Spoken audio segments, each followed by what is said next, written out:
computers. This is Intelligent Performance.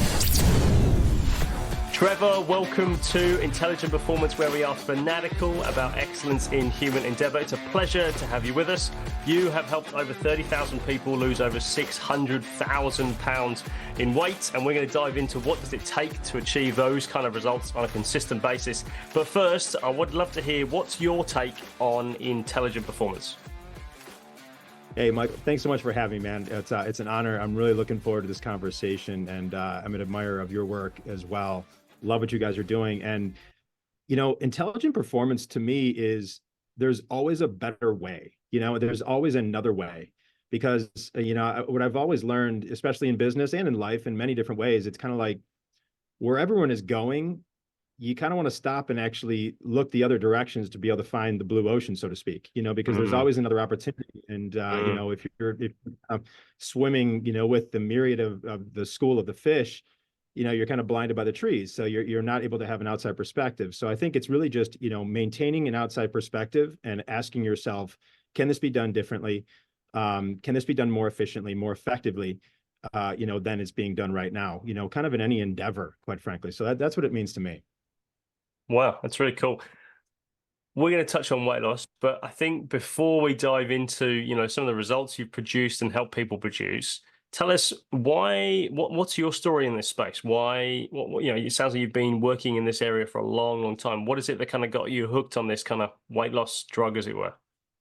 Yeah, man. You know, so mine really started back. I was an active kid, and I ended up, when I was 8 years old, I had some really bad kidney issues, which I had to have 3 surgeries in 1 month.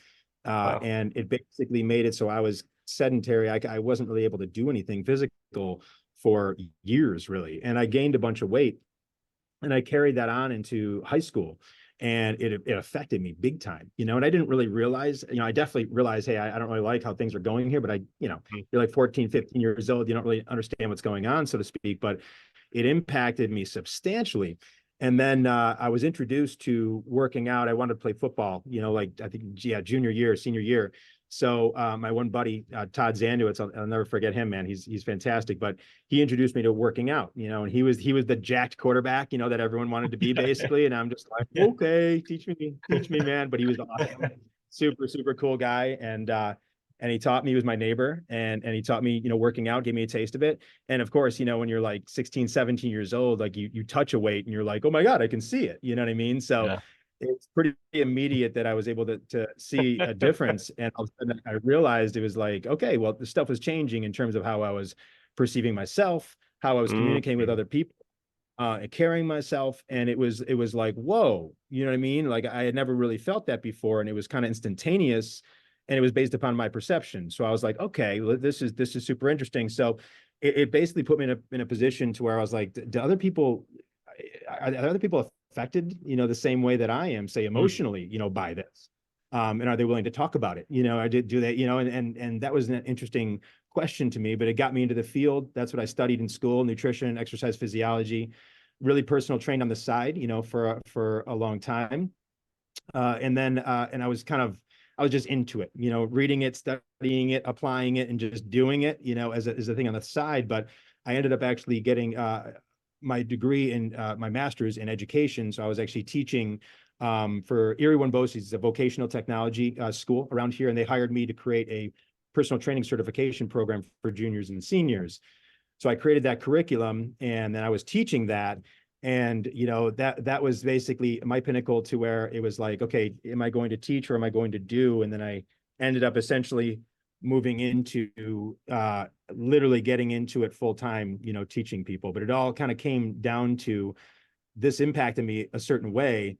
And now it's like, wow, you know, I've learned over time that there are many people like me, you know, kind of based, like we touched briefly about the transformation. It's like, we think it's about like, oh, losing the 20, 30 pounds and so on and so forth. But there's benefits in the ripple effect in all areas of our life, you know, from a spiritual, mental, financial, family, work, social, you know, not only just physical. So that was really what hooked me to it, you know, because I was like, well, this showed up everywhere. And it's almost like people don't even realize that it's going to show up everywhere. And once they start doing it, it's like, everything's changed, you know, it's changed my life. And that's really what's gotten me like propelled into the journey.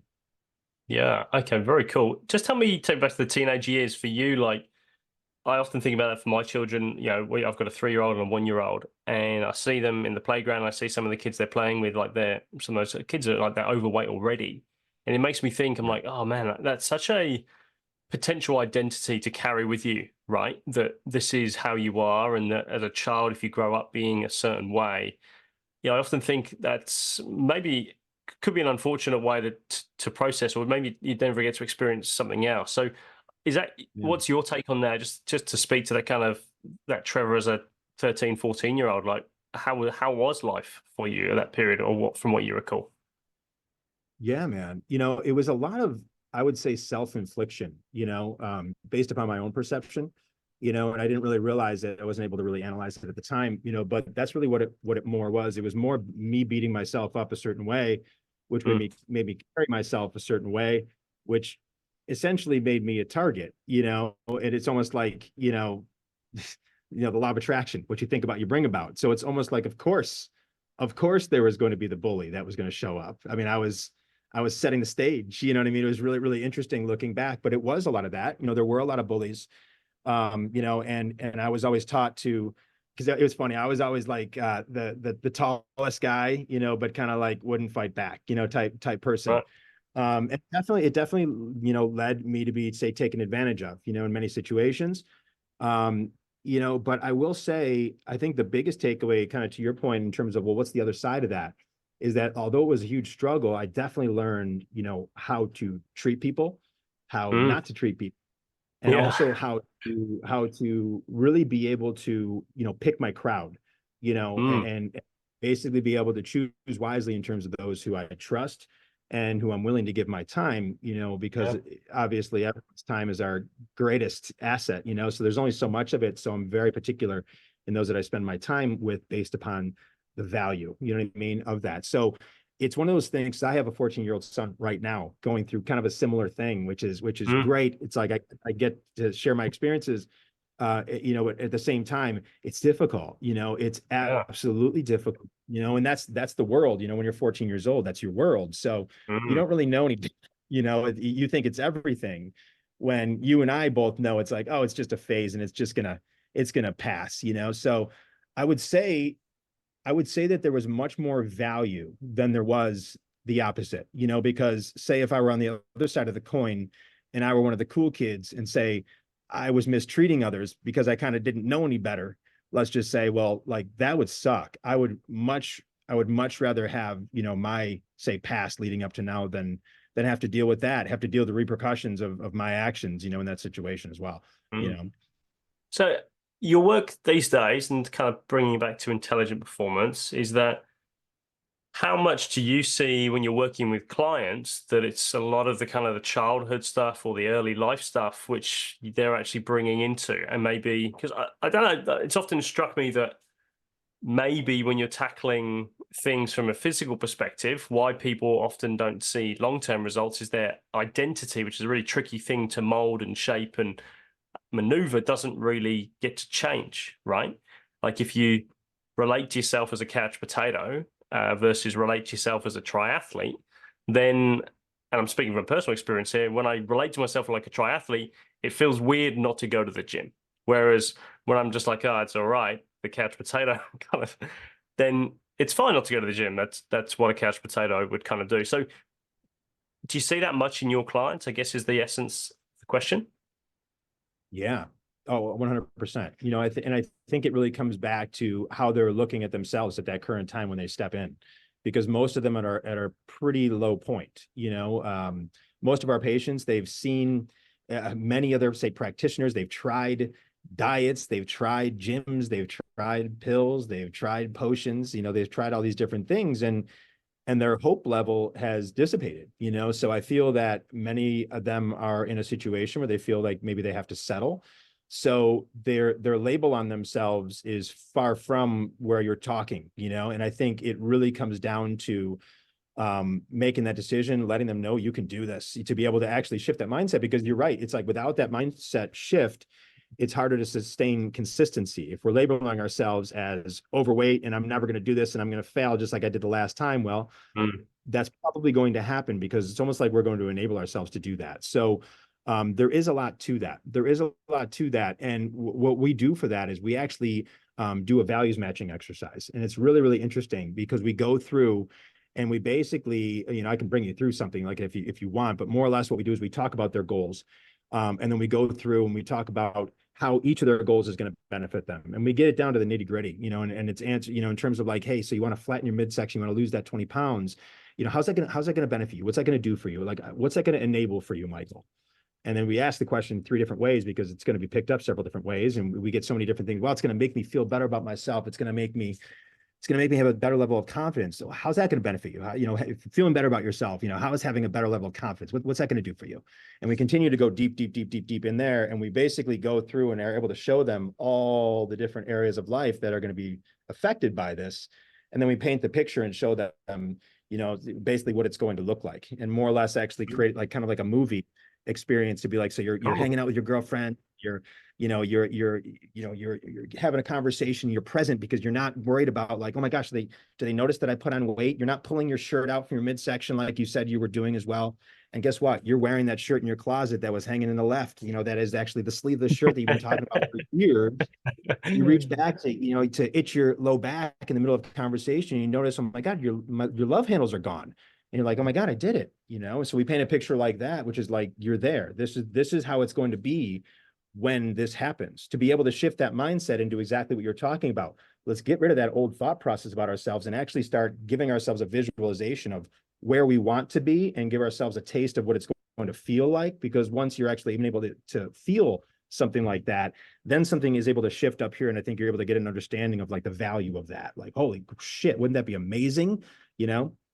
But how do you make that like not just a fleeting experience? Because that's the challenge, right? It's easy to do in the moment, and I'm glad the love handles have disappeared. But it's the longevity piece, which is always the tricky. So how do you address that? Yeah, it's a great. So it's like once someone gets to their goals, you're saying? Yeah, well, I'm talking to more mentality. That's what I'm kind of questioning, Trev. And yeah, it is that I think the movie piece is really powerful. I love that imagery. I guess I'm asking, what's the difference? Like, because there's so many fads, right? People listening to this, you're in weight loss is, I can look at Instagram and there's 3,000 people who advertised this morning to me about weight loss. And it's like, there's so much of it out there. There's so much kind of short-term, just, go to the gym, get fit, stay hard, David Goggins, like it's yeah. how do you make it genuinely change? That's what I'm curious about. I understand the question now 100%. Several different things. I would say number one is education. So we gently educate through the entire process, because the whole idea is, how do we create empowerment and independence? You know what I mean? At the end of the day, how do we teach them? Because that's the best thing. When I actually interview our patients, sometimes we do it in the middle of their program, at the end of their program. Actually, we do it all over the place. But the biggest thing for me that I get is when someone says like, oh, I know what to do now. You know what I mean? I enjoyed Thanksgiving, and I knew, and maybe I put on a pound or two because it water, whatever, it works. But I knew exactly what to do. I knew exactly how to get back on, and I didn't feel stressed about it because it was like kind of part of my plan. Like that's the biggest thing for me. So I think it's empowerment through education is definitely one thing, which we do continuously through our program. Also, accountability would be number two. And we do that all throughout our program as well with check-ins. We use different technology. We talk to them about mindset. We actually have a mindset program as well, which is actually infused throughout our program, which is really just talking to them about the vantage point. I mean, we practice the benefit mindset, so to speak, whereas like everything that happens to us is actually for us, not to us, if that makes sense. So it's like there's a benefit to everything. Even if something sucks in our eye, it's going to actually make us step back, look at something differently, and maybe take a left instead of a right, and it's going to change the path of, of many different things. So it's just a matter of the vantage point of how we're looking. So we teach these principles during the accountability as well, and during, of course, the education. And then really another thing is just community, man, through our social engagement and just having them be involved in something is big, so that's really it for us in terms of setting them off in a position to where we also have a program which basically gives them the opportunity to stay on it, but have more, much more, say, rhythm and much more selection as they move forward as well. But it's the same exact principles that we have. and it gives them a lot of leeway, a lot of leeway that they can do too, and they know how to do it. And it's very simple. So I think that's how we do it, so that they actually leave with like, oh, I got this. Not like, Yeah. what do I do now? I think that's the biggest complaint, just like you're alluding to, is like, you do this fad, and then you do Yeah. it. And like, my experience with it was like, oh my God, how much longer? Oh my God, I got like 4 days. And it's like that is not a good protocol. It's just Yeah. not, because anything you're looking at like with a timetable on it, that's a diet. That's why we don't do diet. We do basically, our whole thing is taste-centered clean eating. It needs to taste great, number one, or it's not in our protocol. It needs to be able to be prepared in under 10 minutes, or it's not feasible, you know what I mean, to the average daily life. And that's really our principles as well on that. Talk So to it was a me. long-winded. No, I love that, Trevor. I appreciate it, and I think it's really great. Like, it's helped me understand the issue with a lot of the stuff you see is it's painted as one-dimensional, right? People, and I was talking to a lady just yesterday about this, like, what is wellness? And yeah, a lady called Nikki Williams, she was talking about in her new company called Mentwell. It's about looking at wellness and making wellness treatments more accessible to people in corporate organizations. And it's an interesting, what is wellness? Because we talk a lot about going to the gym, we talk about fitness, but I think wellness is a whole different kettle of fish. So, but one thing I'm curious about with your expertise, you've done a bucket load of different protocols, diets. It sounds like you've done a heap of them. Just talk us through that journey. I think you threw the number out just before we jumped on of 39 different protocols, Trev. Forgive me if I'm misquoting you there. I was 37. Yeah. 37. Okay, it was pretty close. So tell Yeah. us, like, that's a lot. What were your takeaways from that? What did you start to see were some of the key things, and maybe if you were to add an intelligent performance layer to it, what was the kind of like, what's the thing which really makes the difference? Yeah, I'll tell you. I mean, the intelligent performance is my takeaway, at the end of the day. And it's because it's like every single one of those programs had benefits to them. They had, principles that were like, oh, that's a principle I like and that worked, Right. or that I agreed with, and I think, because I've definitely gone through where in my phases of like, I did vegan for 7 years, and, oh, this is the only way to do it. This is the only way to do it mindset. And I really realized that was based upon my own insecurities, you know what I mean? Because, it's not the only way to do it, is my takeaway. I think that's the intelligent performance takeaway, is that there are so many ways, there is no, I mean, I've been studying nutrition since I've been like 17. And it's like quantum physics. Like, the more you know, the less you know. You know what I mean? And it's just like the more you discover to be learned. And you also see that whatever information you're looking for, whatever information you want to find, you will find. So you will find information, supporting, reversing cancer through plant-based diets, which is true, which is all great. And cursing the ketogenic diet, but then you will also see reversing of cancer in the ketogenic diet, in research, and, and the counterintuitive of plants being, basically breaking down our body in a completely different way, and we're not supposed to eat them. I mean, so whatever you'd like to find to be able to support your insecurities, you know what I mean? It will find, and that's what I did in that phase. Was I was finding and it was basically through a program. I was taking a course through Cornell, a program through Cornell to get certified, plant-based certified, which was fantastic. And I don't know if you ever saw Forks Over Knives with T. Colin Campbell and stuff. So it was through him. He and Dr. Esselstyn did a program through Cornell, and I took that program, and it was fantastic. But it was all, of course, single-sided. So it definitely created a bias in me and made me for a time period. And again, this isn't their fault. This is just how I took it. It was just how I took it. And I was like, this is it. This is the one, right? This is the one, man. It made so much sense to me because the science was so in depth, and I still believe in it. I still believe in it, wholeheartedly, but right now I'm actually doing like a carnivore / fruit protocol, where all I'm doing is basically meat and fruit, and that's it. That's it. And I feel freaking great on it. You know what I mean? And it's more sustainable, to me, from like a cravings type standpoint. So I think the takeaway is, out of all these, is that I've taken parts from each of them, And I really feel that a different stroke is going to work for different folk. It depends upon the person's taste, the person's desires, because I think what I also know is that no one wants to be forced to do anything that they don't want to do.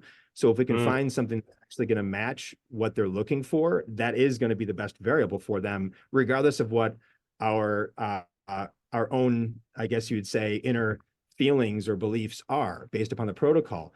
And all this being said, in terms of that information, what I've done in my program is I've taken all that information into consideration, and I've given the ability to kind of create several different protocols within that, to be able to maneuver based upon taste, based upon desire, based upon what you prefer. Yeah. And that's been, the feedback on that's been very, very good. And also for myself too, flexibility is such a huge thing. And I think that there's not the need to be, although these programs that are very rigid, do they work? Sure. Yeah, absolutely. They do. I mean, that's the Do you thing, mean is like a anything. keto, Trev? Like, is that what you mean by rigid? Yeah. Or what do you mean? Yeah. Yeah. I guess the only reason I say keto would be rigid is because once you're used to it, it's not, it just is what it is. It's just your protocol. But I think it's just a matter of, when there's something that needs to be done in terms of, utilizing strips to actually see if you're in ketosis, or having to go through, a phase to actually put your body into burning a particular fuel. It is actually creating, from the research that I looked into quite a bit, more of a fight or flight response, in the body, which in turn also does, collectively inhibit the cortisol levels as well. When we have a higher cortisol level, we're going to be more in a stress response, more in a fat, holding type of modality. And I know that there's research against that too. You know what I mean? So I just want to be very, very clear on that. But that made sense to me, quite a bit, in terms of, it just seems like too much. You know what I mean? It just seems like too much, and also hard to work into an everyday lifestyle, of like traveling and things like that as well. You know what I mean? Trevor, Most places. Yeah. have we got smarter then, do you think? Or do you think we've just gone down these niches, these rabbit holes so deep that we find they're kind of like, they just positively enforce, or it's like a reinforcement cycle. They're like, oh, okay, we've looked into plant stuff. Okay, well, I Yeah, can really do dude. this. You can really do this, and you kind of get up and then. Because if you think, I'm just thinking back to our grandparents, right? They obviously did all right. They're still here. Their grandkids are kicking around still. Like Sure. back in the day, they probably wouldn't even worried about this kind of this pace. So Yeah. yeah, do you think we've got smarter, or is it just all more complexity, which actually doesn't help? Yeah, I think it's exposure, man. I just think it's exposure with social media, and the information, just moving so rapidly. All these concepts can make it out very, very quick. So I also really think it comes down to damn good marketing. It's like Yeah, marketing actually wins. It's almost like the best protocols are not winning in this situation. yeah, It's the best yeah, marketing. That's the 100%. sexy sounding thing, and kind of putting like branding to it, are you in keto, and like, making a cool standpoint from it as well, which is all marketing. And Yeah. it's brilliant. Honestly, it's brilliant. You know what I mean? Brilliant job as well. But I think that, I mean, we look at different, my wife has one of those Stanley mugs. I don't know if that's a thing in Australia, but it's a horrible product. And it's like this big. And if you tip it, it leaks, and so I'm like, what the hell? And it was all influencer exploded. I mean, Stanley's been a brand that's been around for so long, and influencers blew it up. So it just really goes to show the influence of that, the influence of social media, the influence of influencers, I believe, can really leverage into these and kind of manipulate the results in a standpoint, in terms of that. So have we gotten smarter? No. I think that we've muddied the waters, Yeah. because of marketing. I think that's Well, what's enabled it, is that, I think, yeah, just to speak there, I think that's what we love about this podcast, actually, because you're right. Like, I think we got the idea from this intelligent performance from Venom Computers, right? They're a whole idea. They built the lightest notebook computer on Earth, but they put a decent sized battery in there so it was actually good to use. Now, most companies would chase the headline. You could, it could be, oh, wow, that sounds really, really cool. But ultimately, if it's a garbage product, you don't really want to use it. And it's no different from what you're talking about here, right? So how are people meant to navigate these murky waters where you can find evidence which backs up everything? Like keto's the best, plant-based the best, I don't know, raw food is the best, like you name it, everything works. How do you make progress in that? How do you know? Do you have to get back to fundamentals, or what is it that kind of guides you? Yeah, man. I think it really comes down to like, what kind of stuff do you like to eat? It's like, this is so funny because, kind of going back to your questions, have we gotten smarter? Like, no, we've just overcomplicated it, because it really just comes down to like simplicity, like, I know it wasn't Einstein, but I think he got credited with it, like the ultimate simplicity or the ultimate complexity is simplicity, I think was his quote. Like, man, we overcomplicate everything. And I've been guilty of that a lot in my businesses and in many things that I've done. But I really feel it just starts with what kind of stuff do you like to eat? Like, does, eating like chicken and fish and steak or something like that, burgers, does that turn you on? Eggs, do you like that? You know what I mean? With, cooking it in butter on the grill, whatever. Or are you like, would you like quinoa bowls and, and bean dishes and stuff like that? Like, what kind of stuff, what do you like? Or do you like a combination thereof? Because you can make this work inside as well. But I also really think it starts with, well, where are your goals? What are you looking to do, specifically as well? Because, but here's also the thing. I actually shouldn't say that. I actually think that's second. What do you like to eat first? And then based upon what your goals are is going to be how we would actually position, say, the macros inside of that framework. I mean, because anything can be worked. Anything can be worked. Wow. And I think that's really, I think the takeaway, and kind of almost to your question about the performance, it really is that anything can work. It just needs to actually be worked around what you're actually going to desire to do, which is going to give you longevity and consistency over longevity. That's the whole takeaway. You're really killing a lot of business models here, Trev, where they've really positioned it as the thing, right? As like it's the way. It's a bit like CrossFit, kind of. I remember I had my CrossFit stage. You look like you're obviously you look great from this side of the camera, Trev. Forgive me, I can't see anything below your shoulders, but I think CrossFit for me kind of epitomized that. It became the way. It became like a religion. I remember we caught up as a group, and you wore your T-shirt, and you were part of CrossFit, and that's the official CrossFit. It's not the other kind of like, oh, that gym doesn't really do CrossFit. It was really separational from that regard, kind of like almost like gang mentality. And then when you got out of it, like you kind of lost your identity, right? And then you're like, well, I just really enjoy working out, but oh man, I don't really want to do these crazy, jerk things for like 2 minutes, and it hurts my shoulder. And that really didn't necessarily, and I'm certainly not saying there's lots of great things about CrossFit, but it doesn't really speak to a wellness piece, right? And that's what you're talking about there in terms of what do you actually like to eat? What are you actually going to eat long term? What are you going to enjoy? What are you going to speak to? And that, I guess that speaks to the time horizon you're talking to, Trevor, right? In terms of, well, don't just think about losing weight, although that seems to be, with respect, Trevor, that seems to be how you sell or position your books and some of the programs you do, right? Yeah, 100%. And it really is, give them, like, sell them what they want, give them what they need, at the end of the day. So, because it really, we're able to produce results very, very quickly. And because the thing is, it's like, quick sounds basically fake, right? But we're able to actually give results to the point where we're able to actually then, create command and the attention of like, whoa, okay, this happened really quick. What else can I do? And that's really the cadence that we found, because as soon as someone really gets, a step in the direction or multiple steps in the direction where they want to go, they're into it, and in the majority of cases, our patients are like, well, this hasn't happened before, like something's different, so that they're more engaged. Once they become more engaged, it then gives us permission to say, great, now let's do this step number 2. Great. Next month when we meet, we're going to do this. Great. Now let's do step number 3. Oh my God, you're doing excellent. You can see your results ramping. And we're huge on data.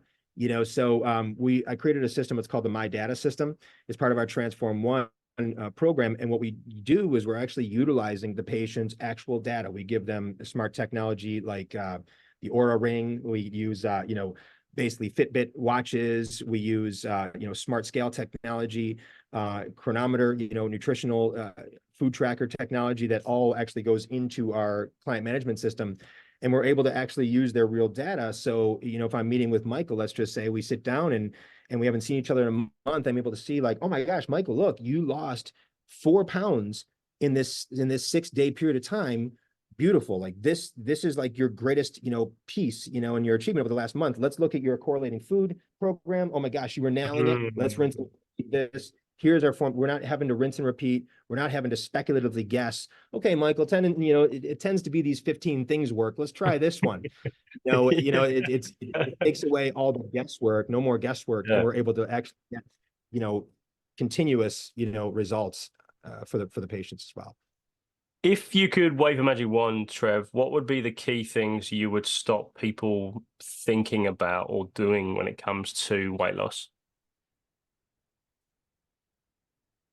So it's interesting. I would say that they don't have to work out. And that's something that I believe in fitness, to my first day, I really do. But, you'll never outtrain your nutrition. You can't outrun your fork at the end of the day. And I've tried it. I've tried it many times, bro. Like really, it won't even keep you even, and that's really what I've learned. I've tested the ropes, because I love food and I love to eat, and it may not show, but I keep my system going. You know what I mean? The consistency of it is just a big thing. So I would say that's the biggest thing. That's the biggest thing right there. So the misconception, because it's what a lot of business models are built on. The fitness, the PT sector. It's interesting coming from a guy who is a PT. And I think I found that as well. Yeah, go ahead. Well, it's interesting, man. So I had a really interesting experience. I owned 8 gyms at one time, and we just had a massive influx of people going through our programs. And I was able to see, we had a program that we called the 6-week 20-pound challenge. And that was a program to where if someone came in, followed the program, they lost 20 pounds in 6 weeks, we'd give them the opportunity to get their money back. So it was a great front end offer, and we just had a massive hook on it. And we had several people say not even get, injured in our programs, but like, oh my gosh, I just started my program and I got injured, doing yard work over the weekend. You know what I mean? Literally happened a lot because we were dealing with thousands of, volume. So we saw a lot of like issues like this, and people we'd go through and we'd have them follow the nutrition and they'd still lose the 20 pounds in 6 weeks, just from that. And they couldn't even do actual conditioning. And we did have regulations in terms of, in order to be able to do this, you need to have at least this many pounds of body fat on your body. And it was 50 pounds. It was 50 pounds. So if you had 50 pounds or more of body fat, we did that based upon your height and your body fat percentage, and your weight and your body fat percentage. And we were able to see based on that, how many pounds you have. And based on those numbers, we were able to literally, if someone was following it, I could tell if someone was following it by looking at their numbers. I just could, because it was like, people just be people, and that was kind of my takeaway from that too, is it's like, it didn't matter if we were doing the blood type diet. It didn't matter if we were doing keto. It didn't matter if we were doing South Beach or Mediterranean. It didn't matter. You know what I mean? It was like, when they were consistent, it was working. And that was the takeaway. And I saw it, I've seen it almost 30,000 times. And I guess that's the thing, where it's like, when you see that, you're like, it was never the program didn't work. It was the program wasn't worked. That was what it was. And I can say that confidently now. So that's really why I say that. Now here's the thing. For the weight loss, but for someone to actually achieve, say, their dream body, like you're talking about, if they want, I want to really get some definition in my midsection, I really want to tone my arms and, sculpt my back a little bit. Okay, that's where we call phase 2 tone it, because our philosophy is phase 1 lose it, phase 2 tone it, and that's where that would come into play, where you can start doing some more physical work, getting into, say, resistance training or yoga or whatever is going to be your jam. And that's also where we offer what we call high fem tone and sculpt, which is going to also work on those different body areas as well, which is a great technology to help kind of amplify that and soup that process up, speed it up quite a bit. I want to touch on now. It's such a great answer. I love consistent. If you do the work, it works. Amazing, Trev. Like it's it's so simple. The things you mentioned just before we jumped on were like all these additional things you've brought in, like laser treatments, just tell us what's the latest and greatest in this space, and why have you branched into this? Like, is it just more kind of fads, more complexity, more muddying the waters, or what do you think these technologies bring to the table? Yeah, this is a great question, man. It's a great question because previously I thought, like, when I wasn't into it, I was biased against it, and I think it was because I feared it, or I didn't know it. I didn't know what it was. And, when I went through, basically what happened with my gyms was I expanded way too quick, and then COVID happened and I was never able to recover, and I kind of lost my ass, at the end of the day. And it was one of those things that my ego got too big. I expanded way too quick and it kind of popped on me, and, so looking back on that experience, we did super, super well. And I knew I wanted to be back in weight loss, but I was like, man, the biggest thing about that, my takeaway was we were able to really get people to lose weight. Like, we got that, we were amazing at that, but we always found that there were like those targeted trouble areas that were like the hardest, that wouldn't go away, being the midsection, thighs, and upper arms. It was like genetically with a great deal of our patients, it was like, yeah, I love where I'm at, but it's like, it's just this. And they'd like kind of shake their midsection, that type of thing. And that was kind of where I was like, damn, I wonder if like technology could help with this, because I've heard of this technology. And that's kind of when I started delving in. And I actually ordered a couple machines and sampled them and tried them out. And I was like, they worked. Like, that was the thing. They work. They absolutely work. And, our takeaway is that you can lay down and you can push the button on, say, laser technology works great. The high FEM, which is high intensity focused electromagnetic technology, it's basically a pulse technology. And it also uses radio frequency, which is a heat frequency, which helps to melt fat, but it also actually increases the muscle mass in an area by about 25%. It freaking works. Both technologies work great for losing the fat and also toning the muscular area around that. You can push the button and you can get results. However, when you actually complement it with our Transform One system, we have 5 pillars, and those being, like, we talk about nutrition, but we bring it in that fashion of like taste-centered clean eating. It's not a diet. We don't believe in diets. Diets suck. Diets don't work. Everything we really talked about today, to where people actually feel freedom doing it. You know what I mean? Freedom, like, oh shit, I got to start this Monday. Oh, you know what I mean? We all know that. Exercise, call it optional, but here's all the material.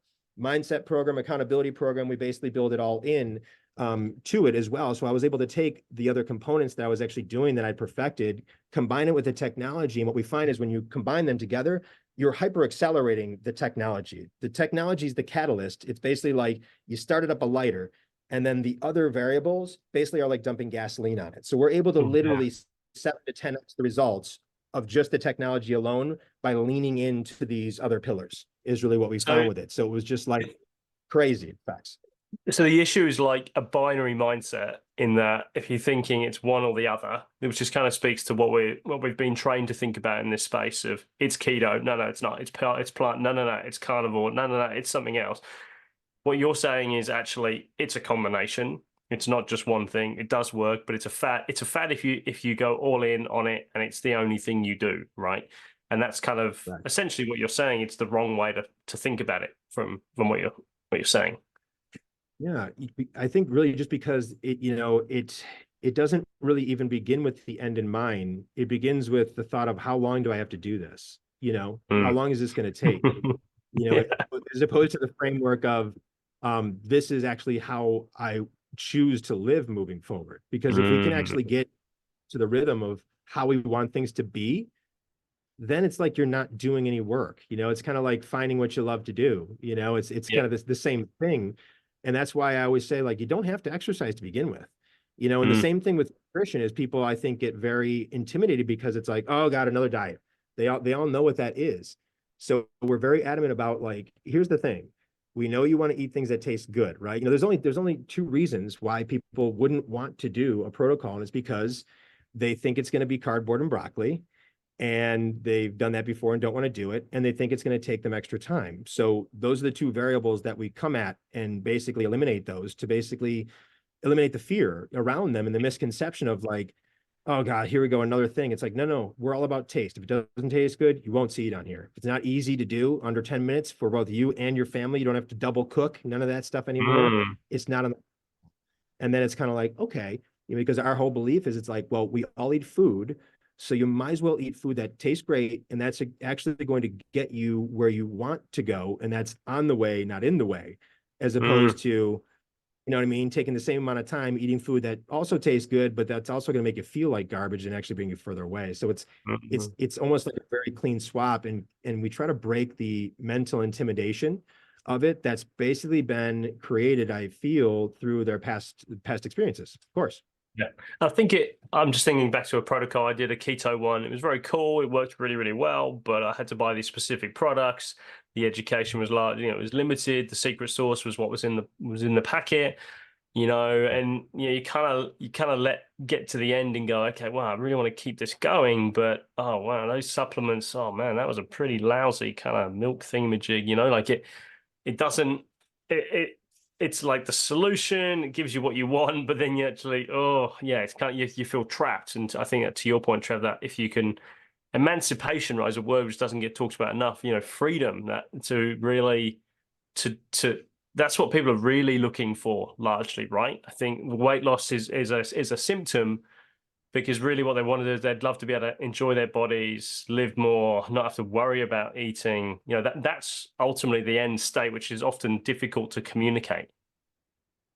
Yes. And that's really why we bring that up, and we spend a big amount of time with that in the beginning with people, because I think that it's something that's not really thought about, in terms of, going back to like the painting the picture, painting the end in mind, really more for them than for us, just because we know it, just because we've worked with so many patients that we've been able to discover it. And then, part of my mission is really just sharing that with other people, asking them the right questions. One of my mentors, Dr. John DeMartini, said, Dr. John DeMartini, I didn't pronounce that right, but one of his greatest quotes that I love of his is, he's like, the quality of your life is based upon the quality of the questions that you ask. So if I'm able to ask the right question, which uncovers, something profound for the patient, it's going to give them more value in consistency to get to the end, because they were able to actually see it. And when they can see it, then they get a different realization of, well, this is about more than the weight loss. That's just the actual catalyst towards all these other things, and it becomes much more than like, I just don't like the way I look or like the way I feel. It really changes how people carry themselves in all regards. So that's why it's so important to share that, because I think it's an overlooked piece, like you're talking about. Yeah, awesome. Trev, it's been a fascinating conversation. Thank you so much for taking the time out to chat with us. I think, is there anything you want to wrap up with? I'm mindful we're going to link to your books, the program you've got, and the company you run, but yes, just in terms of parting thoughts, which things we haven't covered, just in terms of our discussion. Oh man, no, it was a pleasure being here. I love speaking about really just call it nutrition from a different standpoint, because I think there's a lot of material out there, like you spoke about. I think that was a really great point. It's like, have we gotten smarter, or have we just muddied the waters? And I think that it's such a great, I think that, you know what I mean? I think just landing on that, and really just then with that amount of information, knowing that, just being able to ask, okay, well, what do I want? What do I like out of this? Not what's cool or what would sound cool. It's actually like, what actually sounds like, dude, I could eat that all the time. You know what I mean? That would be great. I could do that and lose weight, because you can. You know what I mean? That's the interesting thing. You can. So, man. So I love the conversation where we went with it. Our pleasure. And I think it's the key message, I think, resounds across pretty much every single conversation I have, is ignore the marketing. Look beyond the marketing, because the marketing is what sucks you in. It's what kind of appeals to our, fight or flight. Oh, quick, the solution's over here. Everyone run left. I think we're seeing that in the crypto market right now, which is great if you hold coins, sucks if you're buying in. But it's just that kind of, whoa, it's everyone rich quick over here, lose weight fast, let's go. And then we kind of, it didn't really work. Maybe we should try something else. So, Trev, thanks for busting a whole bunch of myths on your side. It's been an absolute pleasure. Thanks for joining us on the Intelligent Performance Podcast. Absolutely, Michael. And if anyone wants to check us out, on Instagram, you can just check us out at Stay Young Center on Instagram. And would love to check out my new book, Erase Your Belly Fat and 20 Plus Pounds in 8 Weeks. Should be a great read. Love that, Trev. Love it.